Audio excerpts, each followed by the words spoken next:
Blend the person natin ngayon.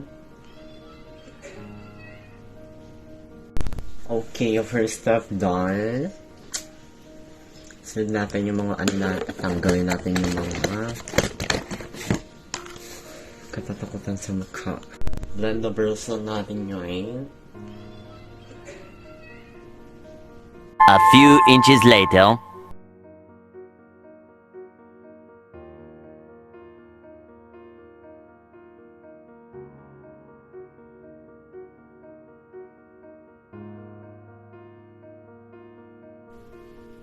Pak, fresh. Kapag-post na. Post.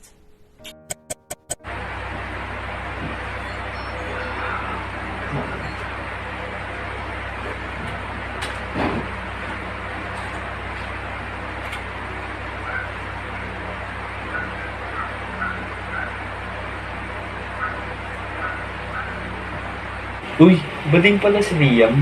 Mag-comment kaya ako sa post mo.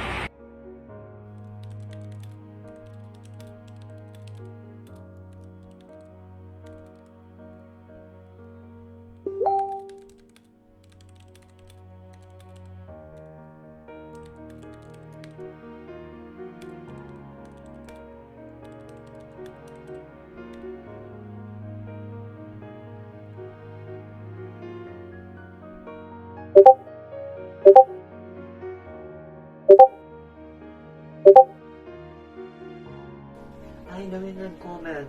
Okay, let's go. Check natin. Ano ba to? Puro pang babuli. Okay lang. Panagin na lang ito nagaganto. Wala ba kayong ano sa sarili nyo? Wala ko sa buhay nyo. Wala na, ayoko na. Ayoko na.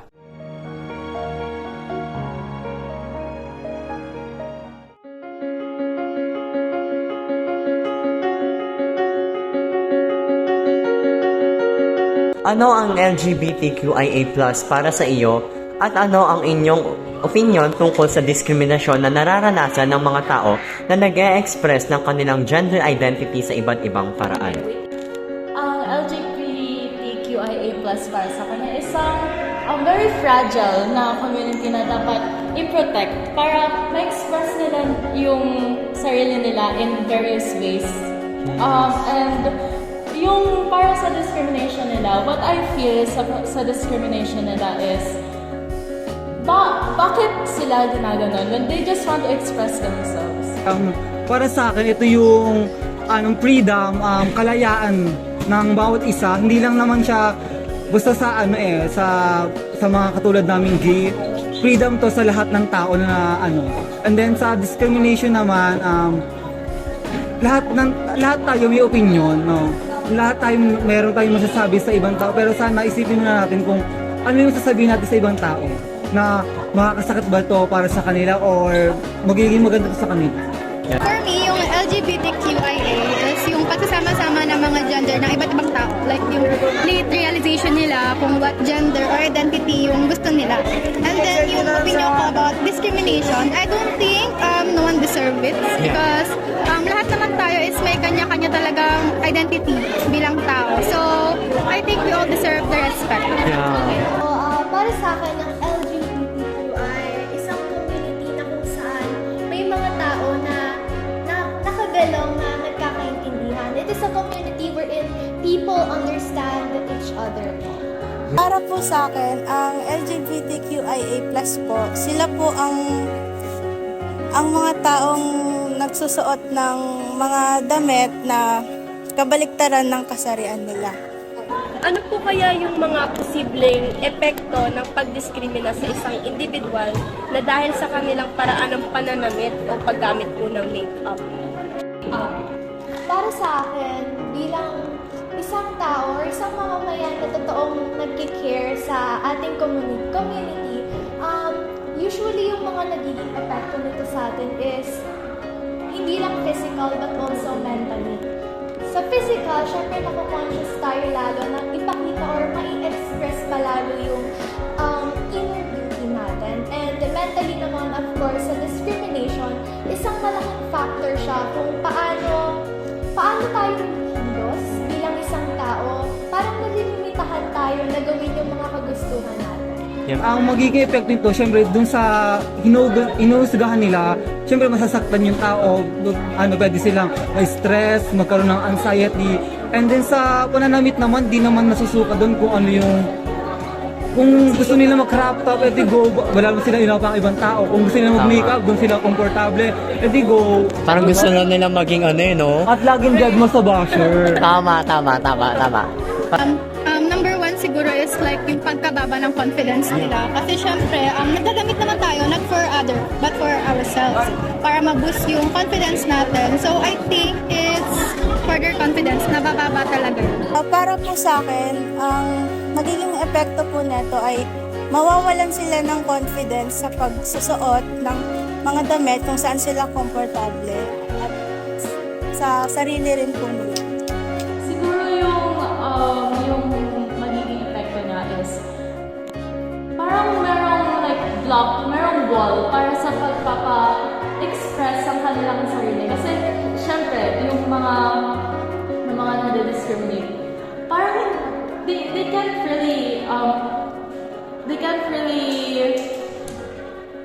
Go girl. they can't really express themselves because of like that barrier that people built. Yeah. Sa iyong palagay, paano natin matutulungan ang mga bata at kabataan na maiwasan ng diskriminasyon at pag-uusig sa kanilang gender expression? At sa tingin mo ba tamang nilalait sila dahil sa kasarian nila? Matutulungan po natin sila sa paraan na parang ipapakita po natin sa kanila kung ano yung mararanasan nila kung sila yung nasa sitwasyon na yun. Tapos,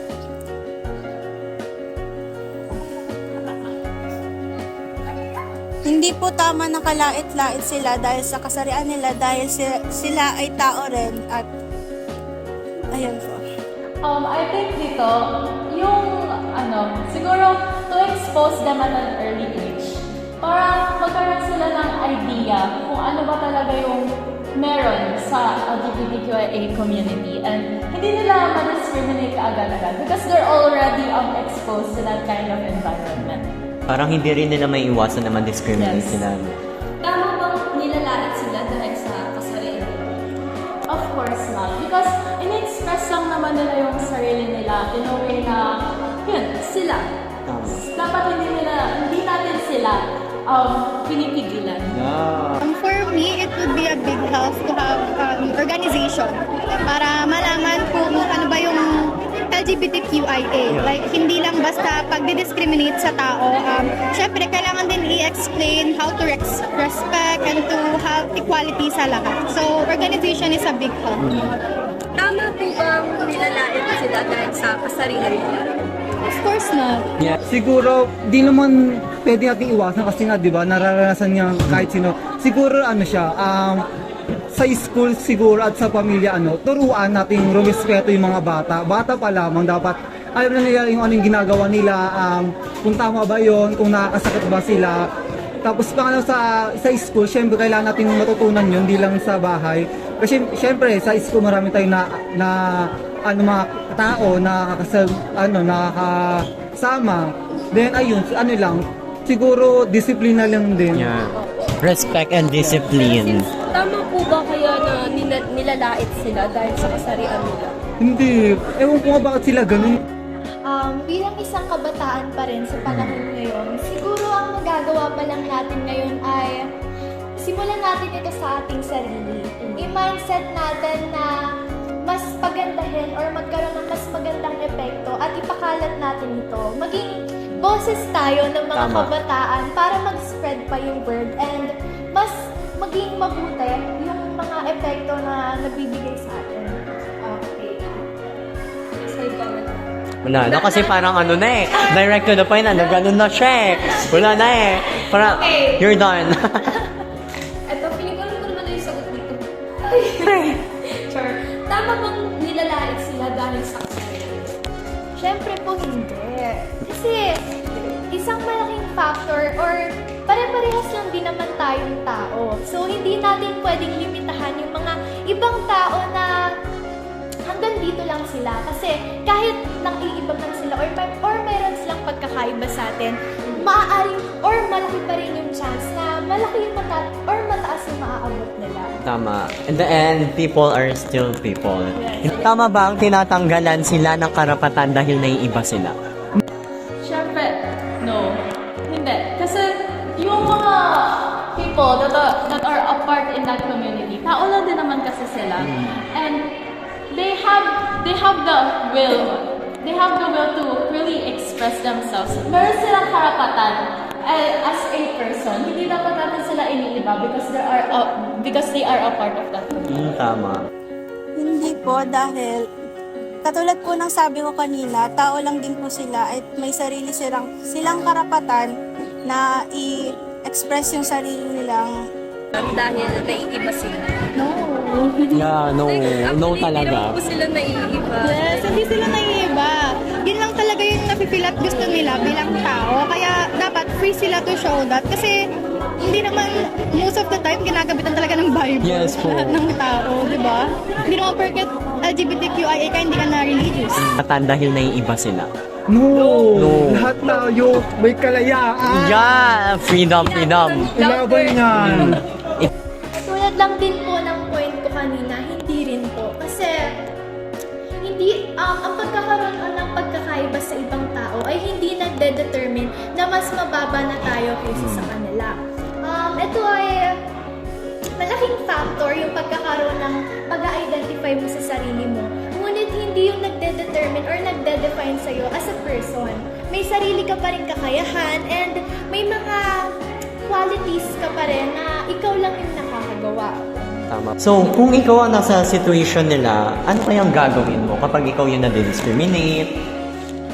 Siguro I won't let their discriminations affect myself and my self-confidence, and I'll just keep on expressing how I really feel and how I really Tama. am. Ano pong gagawin mo? What's your eyes? Siguro nandun ako sa sitwasyon, syempre nakakalas din ako ng discrimination. Siguro kasi ako lagi akong dead man lagi eh. Tama. Ay, wala akong pagkas sa kanila. Yes, positive lang. Kasi wala namang nangyayari sa buhay nila, sa buhay ko. Dead ma, basta ako umaangat sila, bahala sila. Parang iti-take advantage mo na lang yung sinasabi nila. Basta yung mga sinasabi nila, gawin mo lang positive, tapos motivation mo lang, go lang. ko po ay hindi ko na lang po sila papansinin at hahayaan ko na lang po silang magdiskrimina sa akin at pabayaan na lang po sila na tumuloy-tuloy hanggat tumigil po sila. Ang gagawin mo? Wala. Ito yung discrimination. If we're talking about the discrimination, I would ignore those. Kasi ako to like I want to, show myself. Yes. Yung pag-passion ko sa pananamit. Ako kasi personally, gusto ko talaga yung mga damit na show me. Kasi ganun ako as a girl. So, wala talaga sa akin if yung discrimination nila, maybe before, naapektuhan ako. But now, hindi na. Kasi mas kilala ko na yung sarili ko. Mas na-identify ko na ako ano yung gender. Siguro mag-start po ako by listening to them. Papakinggan ko po muna yung mga discriminations na natatanggap ko. And if iti-take ko po siya as a good side po para sa akin. So, if nakita ko naman po na there is something really wrong po, saka ko po gagawin yung makakaya ko para maging better. Pero hindi ko po siya hahayaan na maka-apekto talaga sa akin as a person na nagde-define kung sino man ako. Kasi as a tao, meron po tayong rights. May mga karapatan tayo na i-express yung tunay natin mga kagustuhan Tama. po. Amen. Amen, amen.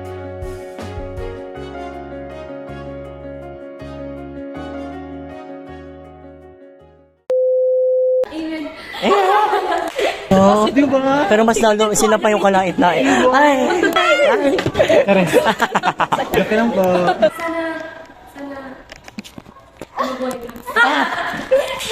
Sana mabuhay ka pa na matagal. Charot. Question or interview.